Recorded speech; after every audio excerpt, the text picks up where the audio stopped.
Hi everyone, welcome back to my channel, or welcome to my channel. My name's Dan, and in this video I am going to be discussing the book Great Expectations by Charles Dickens. Now, I loved this book. It's only the third Victorian novel I've read this year, and pretty much the third Victorian novel I've read at all. It doesn't quite get above Jane Eyre, but it is just behind it. So it's my second favourite out of the three I've read, but I have enjoyed all three I've read this year. But it is such a wonderful book.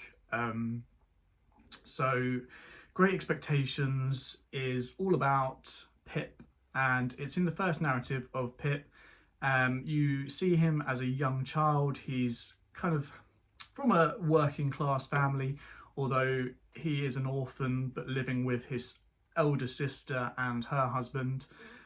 He's a blacksmith and she's just like a housemaid woman, you know, stays in the house, does house things. Anyway, so you follow Pip's story from a young boy. Pip is introduced to the mysterious Miss Havisham, who is elderly-ish, single lady, never married. That's kind of a main theme throughout the story. But she has an adopted daughter and she wants someone to come and play with her adopted daughter. So Pip goes around. It turns out that at some point when Pip gets a bit older, he receives news that he is to be the receiver of a large sum of money. The story kind of points towards it all being Miss Havisham, who is this mysterious benefactor, although it's a part of the agreement that Pip isn't to ask questions who is his benefactor. He will find out in all due course. However, part of the agreement is also he is to move to London straight away to become a gentleman. And you follow his story in London. There's a few twists and turns. You find out who the benefactor is. And yeah, I don't want to give away too much, but it's a really interesting story. I do like the few twists that you have, and how everyone's story kind of interconnects with each other. The ending itself isn't necessarily a happy ending, but it's not a sad ending. I mean, it's quite sad if you look at, you kind of finish with Pip and Estella, who is the adopted daughter, and the effects of how people's expectations of them have affected their lives in probably more a negative way. But they part on friendly terms. So the door's kind of left open at the end, but who knows what's going to happen there. I've said before in one of my previous videos that I thought I was going to enjoy Dickens' work. I'm basing it solely off what other people have said and also from reading A Christmas Carol, but I did really enjoy it. I enjoy his storytelling. I get the feeling like he was, when he kind of, not crack a joke as such, but tries to use humour, I found myself kind of giving a little smirk. I wasn't laughing out loud, but I was giving a little smirk like, oh yeah, I get that. But I do feel like there's certain parts like that where I was kind of smirking along, where some people would have probably been like, I don't get it, or all right, yeah, it's not that. I kind of find it akin to, what's the best example? So in the UK we have a show which broadcasts every Christmas, Mrs. Brown's Boys, and everyone that I see on social media, especially on Facebook, like absolutely hates it. They're like, oh God, not this again. Whereas for me, I kind of secretly enjoy it. It's like a guilty sort of pleasure. And I found like some of this humour in the book almost a bit like that. Like I found it quite amusing, and I'm sure there's people out there that do, but for most people it just be like go over their heads. But I really do enjoy his style of writing. Another thing I found with Great Expectations, also that I found with A Christmas Carol, is his style of describing things, whether he's actually using adjectives to describe something, or he's using like a load of nouns to list what's in a room. He will use loads in a sentence. So for a random example, not from Dickens but from my head, he wouldn't just say, oh, there was a table and chairs in the room. He would say there was a table, a set of chairs, a lamp, a carpet, the curtains, and bah. And it's kind of quite impactful. You know, some people would say it's maybe a bit too much information.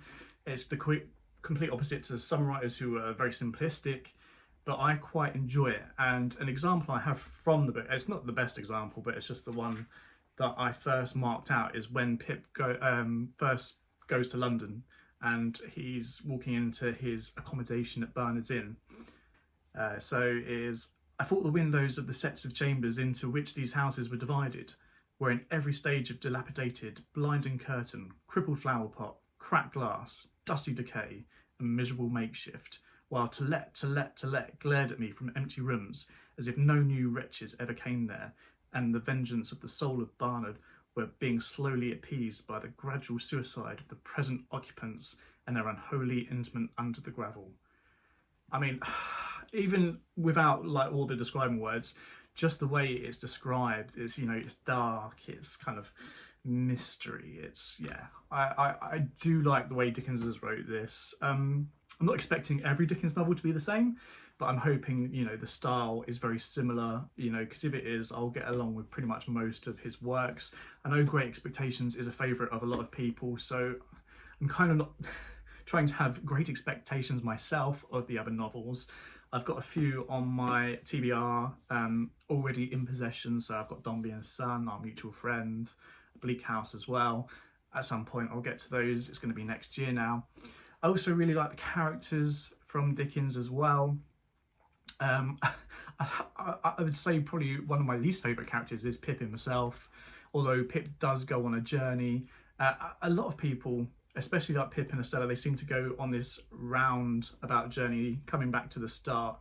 But Pip, yeah, he starts off as this child who just whines a lot, cries a lot, and then when he sort of is given information about his great expectations, become a bit sort of like bit of a bellend, really, for want of a better word.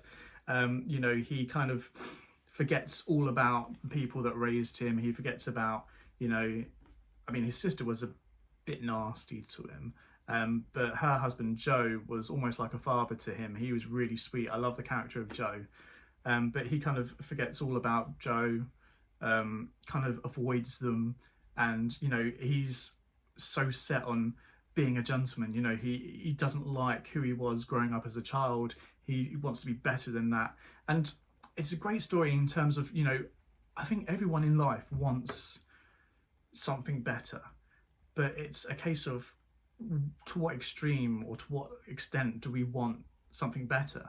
You know, do we want just, oh, it'd be nice to get a bit of a better job, bit extra money, a bit of a nicer car? Or in Pip's, you know, circumstances, it's a case of, I want to forget everything I ever was, because that is not good enough. I'm above that. Forget everyone that I, you know, knew, and become this gentleman. And in the end, you know, he goes full circle and is, you know, quite a few times in the book saying how I wish, you know, I never had these expectations and never left the forge and had become a blacksmith. And, you know, there's a point in that for a lot of us. You know, we can always think the grass is greener on the other side, but, you know, in the end, is it? You know, we might think it is, but Pip's story is one that shows what happens when you do go to the other side and try for yourself the grass to see how green it really is. And yeah, so I liked Joe. Pip, I enjoyed his story, and I did warm to him towards the end, especially when he was, you know, having his regrets. Miss Havisham is an odd character. I enjoyed for the most part. Really well written. I like sort of Sattie's house, and, you know, how it's just been left to decay ever since that dreaded day. I won't go into too much info there. Another character that I really enjoyed was Herbert Pocket. He's so just genuine and sweet, and, you know, and I feel like if anyone's seen the 2011 adaptation by the BBC, the actor who plays Herbert in that, I think, does a fantastic job. It's exactly how I picture Herbert to be. And yeah, even Magwitch, you kind of, I mean, I didn't have the sort of feelings that Pip probably had towards him in terms of, you know, being disgusted by him. But you knew he was a bit of a dodgy character, but even you as the reader and Pip as the character warmed to him towards the end, especially when what happens. So I would recommend this book to pretty much anyone who's new to Victorian literature or new to Dickens as well. Obviously, I've not read any other Dickens, but I think it's a great start. It's quite easy to read. There's some bits of speech, especially when they're back sort of where Pip grew up in the villages. Like when Joe speaks, his speech is sometimes hard to follow. It's kind of, yeah, written in a certain way, but you know, you just kind of have to take a pop at that. But it's, yeah, I recommend it to anyone to try and read. I don't know what else to say really. I think it's, yeah, great. But going, as I mentioned, to the adaptation. So there is a 2011 adaptation, and there's also one from earlier this year, 2023 adaptation. If you want something that's close to the source material and stays true to the book, I would definitely recommend watching the 2011 version. I did really enjoy that. Obviously, it's only 3 episodes, an hour each, so you can tell they've had to cut some bits due to time constraints, which overall doesn't necessarily impact too much on the story. You know, there's random bits they've changed. So off the top of my head, the fight with Orlick towards the end of the book, it's Pip receives a note. He goes back to the forward, well, not the forward, but where the area is, and you know, it's this secret note. He doesn't know who it's from, and then he gets attacked by Orlick. In the adaptation, actually Orlick's following him in London, which is implied in the book that he does as well, but he then goes to attack him in London. Little things like that. The main gripe that I had with the 2011 adaptation is there's no Biddy. And I think Biddy is quite a pivotal character for Pip's journey. Even as I was reading it, I did get a feeling like, you know, it's going to be a story where Pip goes to London expecting great things and actually realises that actually being back where he grew up was probably the better life for him, and he would go and end up with Biddy. And while that didn't happen, there is some sort of indication in the book. So near the end, Pip does want to go back home, and he said, you know, he realises that actually I should have gone with Biddy. You know, she was perfect. She would be true to me. She's genuine. She's sweet. It doesn't quite play out like that. But for that, I do think she's a pivotal character, and she doesn't appear at all in the 2011 adaptation. She does appear in the 2023 adaptation, but once again, that misses pivotal characters like Orlick. I believe so anyway. I've only watched the 5 episodes. I haven't watched the final one. I must admit I didn't get into it as much, but that's only because I really enjoyed the book, and the 2023 adaptation is more a complete reimagining. So it implies a lot of stuff that is not in the book. If I hadn't read the book or seen the 2011 adaptation, as a standalone sort of series, it's great. You know, I really enjoyed it in that respect. But then because I really enjoyed the book, I kept thinking, well, this isn't like the book, this doesn't happen. I mean, for example, you have a scene where Pip's sister is whipping the bare backside of Mr. Pumblechook, and you're like, that doesn't happen in the book. There's another scene where Miss Havisham, played by the wonderful Olivia Colman, and Estella are trying to train Pip to be a gentleman, and they have some local middle-aged woman waiting for him in a bedroom to lose his virginity. That's not in the book. But it's great as a standalone, as a reimagining of the tale. In terms of staying true to the source material, I mean, apart from the characters' names and some of what happens, the bare bones of the storyline, you know, it doesn't stay true, but it's great in that respect. But if you want close to the source material, I definitely recommend the 2011 version. It's got quite a few names from British TV and film, and also it has Gillian Anderson as Miss Havisham. Very interestingly played. I, for the most part, enjoyed her portrayal of Miss Havisham, but once again, I don't know if it's because I like the character of Jo and of Herbert, but I really like their portrayals in the 2011 version as well.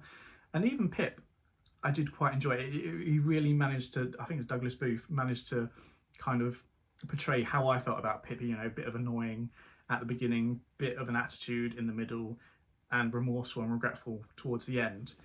So that is my feelings on Great Expectations. I didn't want to go on too much. I don't want to give away too much, but I highly recommend it. So what's next? We are at the beginning of December. I did say I want to read a couple of more of the short stories, the ghost/gothic short stories from Victorian literature. So I'm going to start with a few of Sheridan Le Fanu. So I'm going to start with In a Glass Darkly. I'm going to read probably the first 2 or 3 short stories in that. I'm going to save the novellas like Carmilla for later on next year. And then if I've got time, I'll read a few more from my Oxford Victorian Ghost Stories book. So basically I want to get up to halfway through December with that. I'll do another video on that. And then I do want to reread A Christmas Carol for Christmas, obviously, but I also want to read the second story in the book. So I've got the A Christmas Carol and Other Christmas Stories by Charles Dickens. So I would like to read a story each year. This year I read A Christmas Carol. I'm going to read it again, and then I'll read the second one.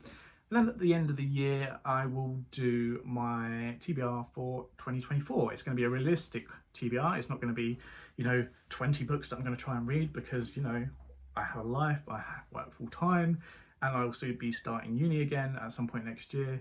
But 5 or 10 books that I would like to get through next year, all Victorian literature, pretty much mostly.